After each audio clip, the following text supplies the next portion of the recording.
Well, from accomplished distance runners to people who have never run a single mile, everyone seems to understand the significance of the Boston Marathon to our community. Ted Reinstein visited some familiar spots to explain just what this special day means to all of us. Needless to say, Boston is home to a flotilla of historic and even more modern traditions. But few are as beloved as the nation's and the world's oldest annual marathon. Not too shabby for a little road race that started out with only 18 participants. Of course, the fact that Boston's premier sporting event was first won by a New Yorker is a detail some in these parts may prefer to overlook. A Boston Marathon victory. Today, a parade of non-Boston winners aside, the marathon is bedrock Boston through and through, starting with when it's held. On April 19, 1775, the American Revolution started here in Lexington. Today, Massachusetts is one of just 5 states that celebrate Patriots' Day, which long ago took on its dual name, Marathon Monday. The marathon also led to another longtime local tradition, Major League Baseball's only annual 11 a.m. game, allowing for the Red Sox and their fans to be all wrapped up as marathoners begin to finish up a few blocks away. Of course, by 2 p.m. some years here in Kenmore Square, it can be tough to tell who's who. Exhausted runners panting their way through the last mile, or exhausted Sox fans panting and cursing their way out after a brutal 9th-inning loss.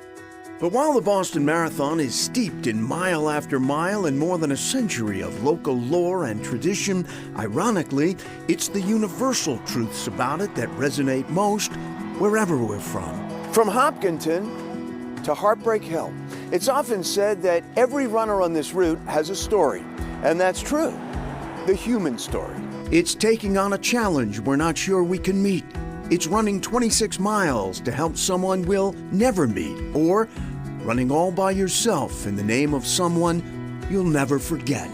It's watching the late Dick Hoyt push his son Rick to the finish line year after year, scoring an annual win for the human spirit with every step.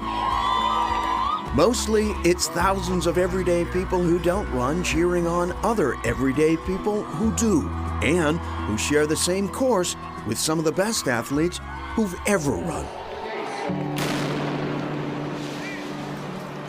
And when the unimaginable struck in 2013, Boston Strong was nothing less than human strength, yet another community coming together in tragedy.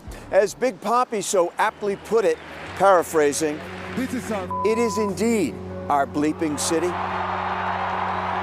But the best of its beloved marathon, how it continues to lift us up, bring us together, and the human need for that today, perhaps more than ever, is shared and relished by all the world. Great story. And among the 30,000 runners today, 5 of our colleagues here at WCVB. We want to give a special shout out to one of our producers at Chronicle, Ramen Cromwell, who literally danced his way across the finish line. Here's a shot of him crossing the finish line, looking really happy. I love it so much. Go, Ramen, and he is with us now. How are you feeling? And I know you're ready to get your party on. I'm feeling pretty good. I think the adrenaline is still going, so I'm sure I'll go home and cramp up and tighten up. But I definitely had to embarrass my kids, so I thinking of can I get a little gritty or a little move on. So that was the highlight, maybe. Dancing across? Exactly. How was Heartbreak Hill? Oh, it's tough, but I'm from Newton, so I had worked the hill, but it is very different after 20 miles. I don't think I could have kept up with Shayna's training run on Heartbreak Hill. It was tough. Well, I was there at the fire station. I had a sign and snacks and water for you. You didn't see me. So the only way to make up for that is you got to run it again next year. I'll see you at the Newton Fire Station next year. Ramen, we're so proud of you and all of the runners. This day began in darkness this morning in Hopkinton and is ending under the lights here at Fenway Park, in between so many memorable moments of spirit and strength and joy. We leave you now with images of this incredible day and the names of the many, many colleagues who ran their own marathon of sorts to proudly bring you WCVB's coverage of the 127th Boston Marathon. That is Chronicle for tonight. I'm Anthony Everett. And I'm Shanna Seymour. Good night and congratulations to all the runners.